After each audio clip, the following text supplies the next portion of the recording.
obviously that goes back to the foundation of what we talked about when we got in business, is that we weren't going to go out there and, we were looking at long term. We weren't going to peddle products where we could have a problem. And I experienced that, really firsthand when I left the association in 2000, and I was interviewing with Old Republic, and there was some guys trying to get me to sell North American. They wanted me to go on my own then and do the North American, and it wasn't 6 months later that they went broke. And that's always the thing with Keith and I, is we just wanted to represent strong Fortune 500 insurance organizations and get contracts where the dealer was directly contracted with the insurance company, so we don't have to worry about these backside programs that are backed by somebody who's backed by somebody, and if they have a financial problem or they go broke, as their dealer's representative and agent, where does that leave us? Are we supposed to pay those claims? Who's supposed to pay the claims? And I don't know how those other agents deal with that fallout. I know some personally, and there's trust accounts that are set up and you got to beg to get the money out of it. It's just disaster, talking to those guys, but they somehow, they stand proud and they move on. They act like that wasn't them, when the reality of it is you chose to bring that company into that dealership knowing that they were a third-party administered program or they were a risk retention group, knowing the financial problems, knowing that you've had problems with those companies in the past, or a number of them that went broke. And, to name a few, North Central, API, these companies, it isn't like an agent doesn't know these companies have financial problems. But they bring them in anyway. The cheapest product they can find to impress the dealer about, oh, look how cheap this is, and they're paying their claims. Well, yeah, they do pay their claims until they go broke.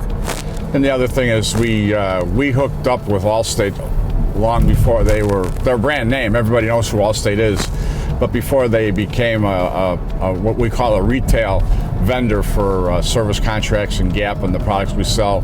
But everybody knows the brand. Allstate's very, very conscious of their brand, and it was not an issue for us to say, yeah, we want to be a part of that team. And they were pretty selective as to who they chose. There was only 3 agents in the country, in Illinois rather, that Allstate would do business with, and we were fortunate to be one of them. And also we still had Old Republic because of our previous relationship, and they're an A-rated company. So they were probably, they were a little more expensive than some of these third-party administrator companies, but it's the old story, you get what you pay for. And quite honestly, the customers in the dealerships, they don't know the names of some of these other companies, but when the F&I man talks about service contract and it's backed by Allstate, it really does lend itself to credibility. It makes it a little easier sale because of the credibility that Allstate carries. Now, they don't fit the needs for everybody. That's why we have other opportunities or other things that we can present to them. That's one of the reasons we merged our company with the Oak Agency last year, is because of the breadth of the other companies they have available, that we weren't quite large enough for some of these companies to deal with, so we weren't really getting the availability of what we felt we could supply to the dealers that we do business with to enhance some of the programs we already had in the stores. And Oak Agency was one of the other 3 agencies in the state of Illinois that had the Allstate contract. So it was an easy merger, but it allowed us to, again, offer other product lines that we could adapt to fit the dealer's needs. It was like a plug and play, or we're a boutique. We don't get marching orders from one set of management from an insurance company and say, this is what you're going to sell this dealer, and he's going to buy it, and that's the way it is. We have different variables of programs, and with the experience with the Oak management that we have personally known for over 35 years, so it's not like we just met them.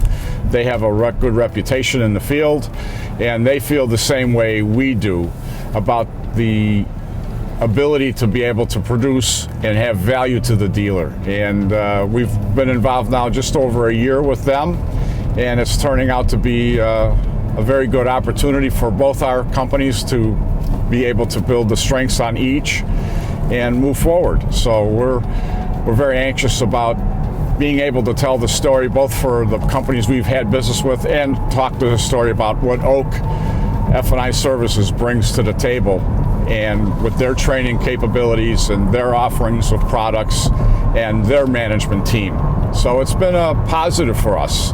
So we're excited about it, and we just want to be able to get out here and tell the story so that people who kind of know who we are, they kind of know who Oak is, but now they can see us face to face, and you know, we'll talk to them straight up.